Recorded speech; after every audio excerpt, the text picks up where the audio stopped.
बिहार नगर निकाय चुनाव के लिए एक बड़ी खबर सामने आई है। पटना हाई कोर्ट ने अपने फैसले में बिहार में होने वाले नगर निकाय चुनाव पर रोक लगाने का फैसला किया है। पटना हाई कोर्ट ने आज बिहार में चल रहे नगर निकाय चुनाव पर रोक लगा दिया है। हाई कोर्ट ने कहा है कि बिहार सरकार और राज्य निर्वाचन आयोग ने सुप्रीम कोर्ट द्वारा दिए गए आदेश का पालन समुचित ढंग से नहीं किया है। आइए विस्तार से जानते हैं कि हाई कोर्ट ने क्या कुछ कहा है। पटना हाईकोर्ट ने फैसला देते हुए कहा कि हमने बिहार में नगर निकाय चुनाव में आरक्षण में सुप्रीम कोर्ट के निर्देशों का पालन नहीं किए जाने की याचिकाओं पर सुनवाई की है। पटना हाईकोर्ट ने अपनी आपत्ति दर्ज करते हुए चुनाव आयोग को सख्त निर्देश दिए हैं।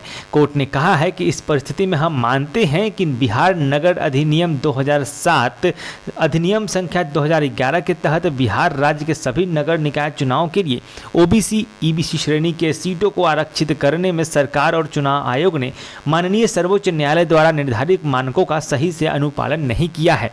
हाईकोर्ट का फैसला कुछ इस तरह से है। हाईकोर्ट की बेंच ने कहा है कि ऐसी स्थिति में कोर्ट यह आदेश देती है कि राज्य चुनाव आयोग ओबीसी श्रेणी के आरक्षित सीटों को सामान्य सीटों के रूप में घोषित करते हुए फिर से चुनाव की अधिसूचना जारी करे और तब चुनाव कराए। हमारा ये निर्देश माननीय सर्वोच्च न्यायालय के आदेश पर आधारित है।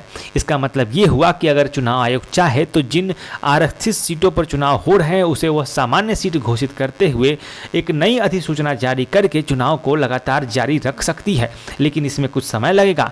फिर से नई अधिसूचना आएगी और हो सकता है कि सामान्य श्रेणी के नए उम्मीदवार भी आएँ।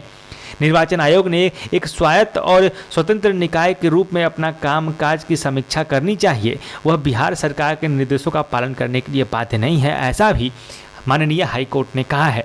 तो इससे स्पष्ट होता है कि पटना हाई कोर्ट ने बिहार राज्य के हाई कोर्ट ने नगर निकाय चुनाव पर रोक लगा दी है और कहा है कि जिन आरक्षित सीटों पर विवाद है उसे सामान्य घोषित करते हुए फिर से चुनाव कराए जाएंगे।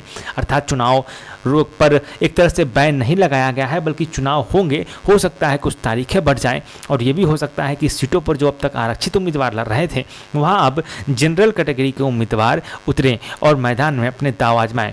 फिलहाल ये खबर आपको कैसी लगी? इस खबर के बारे में आप क्या कहना चाहते हैं हमें कमेंट में जरूर बताइए। प्रकाशवाणी को सब्सक्राइब करना मत भूलिए। देखते रहिए प्रकाशवाणी। नमस्कार।